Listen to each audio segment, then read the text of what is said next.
ऐसे लोग हैं जिन्होंने इन दिनों में भी कहा है कि मुसलमान के बिना भारत अधूरा है। ऊपर इस देश के ऊपर आक्रमण होता है, हिंदी चीनी भाई भाई कहने के बाद विश्वास के साथ, मित्रता के साथ विश्वासघात होता है, सारा भारत एक हो जाता है। ना कोई हिंदू रहता है, ना मुसलमान, ना सिख, ना ईसाई, पूरा देश जिसको बोलते हैं भारतीय हिंदुस्तानी, वो इकट्ठा होकर उसका मुकाबला करता है। मैंने अपनी आंख से देखा है। हर महिला ने किस मजहब की थी मैं जानता नहीं, उतार उतार के गले की चेन और अपनी चूड़ियां इस देश के लिए, जवानों के लिए, इस देश की रक्षा के लिए दी हैं। मैंने अपने आंखों से देखा है वह इतिहास। वो लैंड अलाइनमेंट मूवमेंट को भी देखा है जो जवाहरलाल नेहरू ने भारत से चलाई। वो ऐसा भी समय देखा है, नासिर साहब को, टीटो साहब को मिला के एक बीच का रास्ता निकालने की बात करी। इस दुनिया के अंदर भारत ने दिया, नेहरू के टाइम पे हुआ था। मैं किसी राजनीतिक पार्टी की ओर से कोई वकालत नहीं करूंगा, न किसी राजनीतिक पार्टी का मैं समर्थक हूँ ना विरोधी।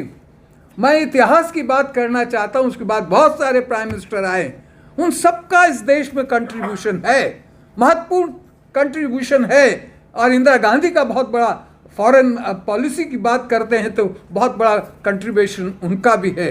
राजीव गांधी की भी बात करते हैं। मैं एक कलाकार हूँ, मंचीय कलाकार हूँ, और हमने उन्होंने जो पूरी दुनिया के अंदर भारत की कल्चर को स्थापित किया, वो एक महत्वपूर्ण काम था। हमारी संस्कृति को एक एक देश में पहुंचाने का श्रेय उस प्रधानमंत्री को भी था। बहुत सारे प्रधानमंत्री और भी हैं, वाजपेयी जी भी आए तो उन्होंने एक नया मैसेज दिया था। पार्लियामेंट में दुर्गा का शब्द इस्तेमाल इंदिरा गांधी के साथ किया था, और वो विरोधी दल के थे। उस वक्त राजनीति की बात नहीं थी, देश की बात थी। हम अपने धर्म की बात जहाँ करते हैं, हिंदू और मुसलमान की बात करते हैं, उस दायरे से निकलने का प्रयास नहीं करते हैं। मेरे भाइयों, आज वो समय आया है, उस दायरे को तोड़ना पड़ेगा। वो दायरा सीमित मत रखिए, कारण हम स्वयं हैं। जो हालात पैदा होते हैं उसमें भी जिम्मेवार हम हैं। आज अगर सरकार के खिलाफ हम कोई बात करते हैं तो जितनी सरकार दोषी होती है उतना विरोधी भी होता है। कहाँ है विरोधी? सब लड़ रहे हैं आपस में। सरकार तो चलती हैं, सरकारों का विरोध होता है, परंतु एकता जो उनसे सहमत नहीं है, अगर वो भी अलग अलग हैं तो वो शक्ति कहाँ है? किससे लड़ना चाहते हैं? मीडिया की भी बात हुई, मीडिया हमारा सहयोग नहीं करता। आखिर किसकी बात को मानेगी ये जनता? कब कब मानेगी? यहाँ एक और आंदोलन हुआ, आपने देखा कि वो लोकपाल लाएंगे।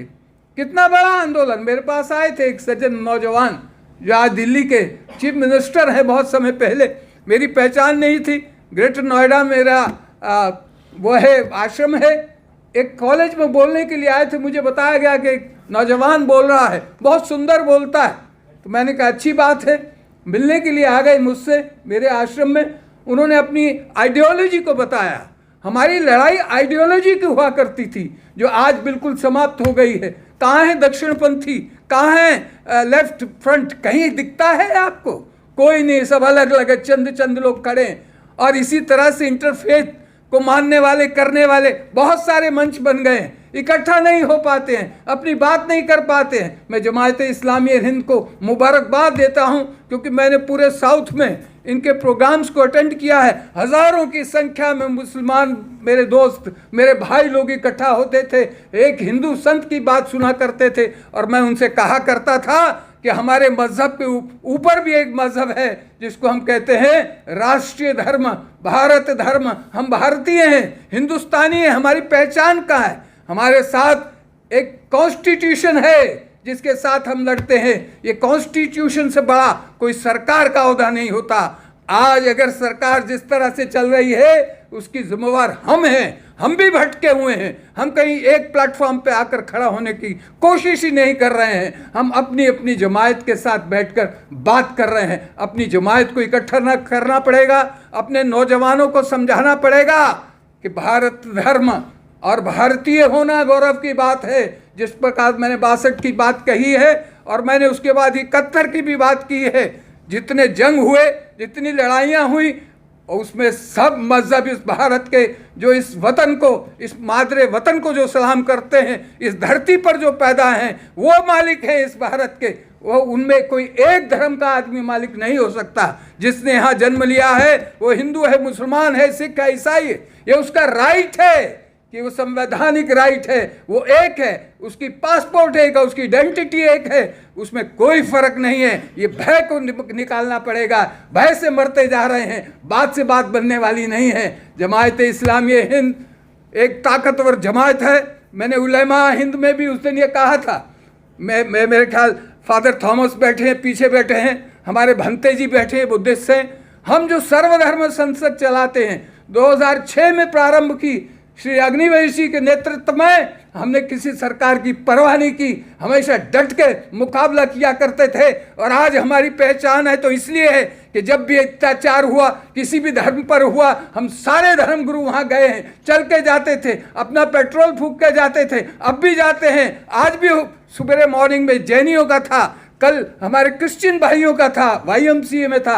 हम क्या कर रहे हैं? हम देश की एकता, अखंडता, भाईचारे को, जो गंगा जमनी तहजीब है, जैसे आपने फरमाया, मैंने भी कलाकार होने के नाते बहुत पहले एक प्ले किया था कमानी ऑडिटोरियम के अंदर। वो मुझे लाइन याद आ जाती है कि यहाँ आर्य, शठ, हून, फारसी और यहाँ अरबी आए, घुले मिले पर मिट न सके अपनी संस्कृतियों के साए। आए यहाँ फिरंगी देखो, सौदागर का भेष लिए, जहांगीर ने थॉमस रो को व्यापारी अधिकार दिए।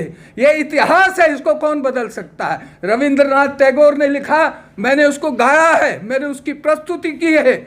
आज हमें जरूरत है एकता और अखंडता की, मात्र अपनी बात नहीं, राष्ट्र की बात करने की बात है। और मैं आपको यकीन दिलाता हूं, मेरे जैसे हजारों हजारों हिंदू हमारे भाई, संत, महात्मा आपके साथ खड़े मिलेंगे। जहां भारत की बात आएगी, भारतीय धर्मों की बात आएगी, जहां कला की, संस्कृति की। आज भी देखिए, मुसलमानों में सबसे ज़्यादा गवैये और कलाकार हैं, हमारे हिंदुओं में उतने नहीं होंगे जितने वो कलाकार हैं। क्या उनको हम हटा सकते हैं? क्या उनकी रोटी और रोजी हम ख़त्म कर सकते हैं? क्या आज अमरनाथ की यात्रा करने जाता है हिंदू तो उसको फूल कौन देता है? उसको और ले जाता है कौन? मेरा मुस्लिम भाई लेके जाता है, वो अकेला वहाँ तक नहीं जा सकता है। ये है हमारा भाईचारा जो आज भी कायम है। जो आज ख़त्म होने की जो बात करते हैं वो इसलिए हम करते हैं कि खाली सेमिनार से बात बनने वाली नहीं।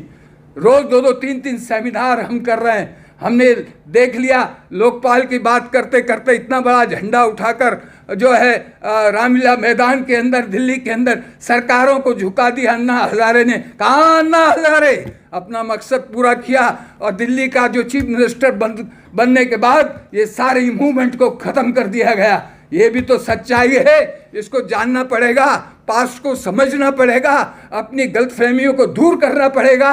ये जो बीच का रास्ता महात्मा बुद्ध ने दिया, मेरे भंते जी बैठे हैं, हमारे ईसाई धर्म ने दिया, वो ये है त्याग का, बीच का मार्ग निकालना पड़ेगा।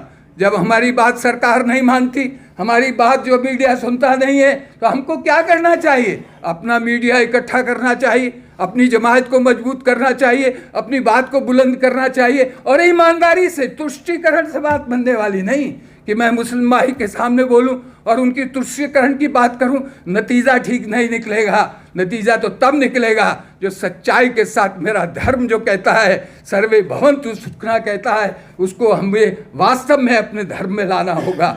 और मेरा धर्म भारतीय होना, हिंदुस्तानी होना है। आपका धर्म भी भारतीय होने से आपकी शान है, आपकी शौकत है। अपनी मजबूती को, अपने अधिकारों को समझो। जिस प्रकार से अगर आपने कॉन्स्टिट्यूशन को पढ़ा, और आपकी जमात से मैं कहता हूँ, जिस प्रकार उन्होंने पूरा आंध्रा में, पूरा तेलंगाना में मेरे प्रोग्राम कराए थे, आज गली गली कूचे में वो सारे हिंदू, मुस्लिम, सिख, ईसाई जितने हमारे धर्म गुरु हैं, उनके हाथ में पताका देनी पड़ेगी। ब्यूरोक्रेसी भी बिक जाए, प्रेस भी बिक जाए, हर चीज़ बिक जाए, मगर संत जहाँ भी बोलेगा, किसी धर्म के, कोई भी धर्म को मानने वाला संत बोलेगा, उसकी बोली और उसका प्रभाव मस्जिद से जाएगा, मंदिर से जाएगा, तो एकता वापस आएगी। ये दूरियां हमारी खत्म हो जाएंगी, सेमिनार कम हो जाएंगे, हमारे काम कम हो जाएंगे, हमारा फिर राष्ट्र वैसे ही हो जाएगा जैसा था, जैसा होना चाहिए। जो हमारी संस्कृति है वो हमारे खून के अंदर है, वो हमारी संस्कृति को जीवित रखना है। अगर हमारी संस्कृति नहीं रहेगी, अपनी पहचान नहीं रहेगी, तो कहाँ हिंदू और कहाँ मुसलमान रहेगा, इस दुनिया में ख़त्म हो जाएगा। अगर धर्म बचाना है तो देश बचाना है, और देश बचाना है तो एकता अखंडता को अपने आप से निजी तौर से अपनी सर्विसेज को देकर, अगर 24 घंटे हैं और आप इस मूवमेंट के साथ इस लड़ाई में खड़े हैं। हमने जन मोर्चा से, मुझे याद है हमारे इंजीनियर साहब ने कोशिश की, प्रधानमंत्री ने 1.5 घंटे का समय दिया ऑनलाइन, और 1.5 घंटा अलग अलग हमारे धर्मगुरुओं ने उस प्लेटफॉर्म से प्रधानमंत्री से बात करी है, और निडर होकर बात करी है, सब बातों को एकदम हटा के करी है, उनसे आश्वासन लिया है। हमने कहा कि हम कहाँ जाके रोएं, बताइए। हमारे साथ अत्याचार होता है, धर्म के नाम से होता है, एक दूसरे के संस्कारों को ख़त्म करने की कोशिश होती है। क्या ये सोची समझी साजिश तो नहीं? अगर ऐसी है और प्रधानमंत्री बात नहीं करे तो हमें आंदोलन को तेज करके वहाँ जाना चाहिए। मैं फिर आपसे क्षमा मांगते हुए, समय की इजाज़त मुझे नहीं है ज़्यादा बोलने की। मैं कहता हूँ कि अपनी शक्ति को आपको संभालना पड़ेगा, अपनी शख्सियत को ज़िंदा रखना पड़ेगा, आपको भय से दूर होना पड़ेगा। मैं हैदराबाद में एक मीटिंग में बोल रहा था, उसमें कश्मीर में एक छोटी सी बच्ची के साथ उसका बलात्कार हुआ था, और इतने धर्मगुरु थे, सबके सामने मैंने कहा था कि वो लड़की जो गई है, जिसके साथ रेप हुआ है, वो हिंदू की है, मुसलमान की है, सिख की है, ईसाई की है, वो हमारे बीच में से हमारी बच्ची गई है, वो हिंदुस्तानी बच्ची है, किसी हिंदुस्तानी माँ बाप की बेटी है। अगर हम उसे श्रद्धांजलि नहीं देंगे तो हमारी ये सर्वधर्म संसद कभी नहीं चलेगी। ये धर्मगुरु होने का नवारा हमको उतारना पड़ेगा। और आप देखिए, सब ने खड़े होकर श्रद्धांजलि दी। वो बच्ची मुसलमान नहीं थी, वो बच्ची हिंदुस्तानी थी, और हर हिंदुस्तानी का ये फर्ज है कि अगर कोई अत्याचार होता है, कोई बलात्कार होता है, देश में अराजकता होती है, तो निडर होकर उसका सामना करना चाहिए। किसी की भी सरकार रही हो, सरकारें आती हैं चली जाती हैं, बहुत सारी आई सरकारें, बहुत चली गई, और आगे भी ये सिलसिला रहेगा। मगर ये हमारी तहजीब, हमारी संस्कृति, जो आप मुझे सुन रहे हैं, हिंदू हूँ, आप में अधिकांश मेरे मुस्लिम भाई हैं, सुनते हैं, मैं उनकी बात सुनता हूँ। हम सब जगह जाते हैं और सारा दिन इस काम को करते हैं, 24 घंटे।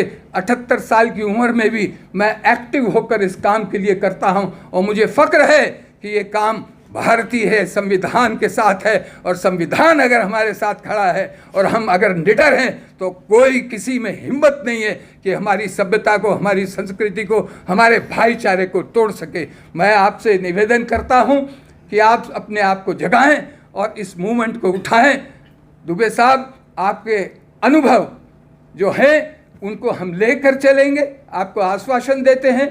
और सलीम इंजीनियर साहब भी मेरी तरह रोज़ किसी ना किसी मोर्चे पे हम लोग बोलते हैं। मैं आपसे गुजारिश करना चाहता हूं सदर साहब कि आपकी जमात एक मजबूत जमात है, इस जमात के माध्यम से एक प्रोग्राम को अनाउंस करिए। वो हिंदू और मुसलमान की जमात नहीं है, वो भारतीय जमात है, जिसके हमदर्द बहुत हैं। आप उनको खोजिए, जो समय समय पर आपके साथ खड़े रहे थे, आज खड़े हैं, उनको पहचानिए, उनको जोड़कर पूरे हिंदुस्तान के अंदर आपकी जमात के माध्यम से जितने भी छोटे छोटे हमारे इंटरफेथ के ग्रुप हैं, उन सबको मिलाकर, उन लोगों को मिलाकर एक मूवमेंट को जन्म दें। अपने अधिकारों के लिए हमें लड़ना पड़ेगा, और लड़ाई किसी व्यक्ति के साथ नहीं है, लड़ाई उस अत्याचार से है। वो हमारे जो कॉन्स्टिट्यूशन के खिलाफ जो है वो लड़ाई है। हम कहते हैं भारत के संविधान को जो हमें हक मिला है वो सबका बराबर है, और बराबर का हक लेने के लिए हमें उठना होगा। मैं इन्हीं शब्दों को कहते हुए आपका धन्यवाद करता हूं, आभार प्रकट करता हूं कि आप जब बुलाते हैं मैं कोशिश करता हूं आने की। सुबह पश्चिम में था, दिल्ली के उस कोने में, फिर गया, क्योंकि हमारे यहाँ एक सावन का चलता है, मुझे पूजा करनी होती है, दिन में भोजन करना पड़ता है, मेरा मज़हब मुझे उसकी इजाज़त नहीं देता था। वहाँ गया और फिर अपनी इबादत करके, उसकी अपनी प्रार्थना करके फिर आप में आके खड़ा हुआ, इसलिए कि आप सच्चाई, ईमानदारी के साथ इस देश के अंदर भाईचारे को कायम रखना चाहते हैं। और हमारे जो शहीद हैं वो हिंदू हैं, मुसलमान हैं, जिन्होंने देश की आज़ादी के लिए बहादुर शाह जफ़र हमारे अंतिम बादशाह की रहनुमाई में 1857 में जो युद्ध हुआ, पहला हमारा आज़ादी का आंदोलन, वो बहादुर शाह जफ़र के नेतृत्व में हुआ था, जिसमें पूरा हिंदुस्तान, जिसमें कोई भी राजा था, महाराजा था, नवाब था, कोई भी था, उस आज़ादी की लड़ाई में बहादुर शाह जफ़र के साथ खड़ा था कि वो राष्ट्र का, इस राष्ट्र का मालिक था, वो बादशाह था भारत का, उसके नेतृत्व में लड़ा गया था। फिर उसके बाद 1947 में हमने जो है आज़ादी ली है। मेरे भाई और बहनों, कोई कटु शब्द कह दिया हो तो क्षमा चाहता हूँ, कोई मशवरा हो तो सलीम साहब के माध्यम से मुझे दीजिए। हम आपके साथ हैं और मेरे जैसे बहुत हिंदू संत हैं जो आपके साथ खड़े हैं, जो इस भारत के साथ प्यार करते हैं। बहुत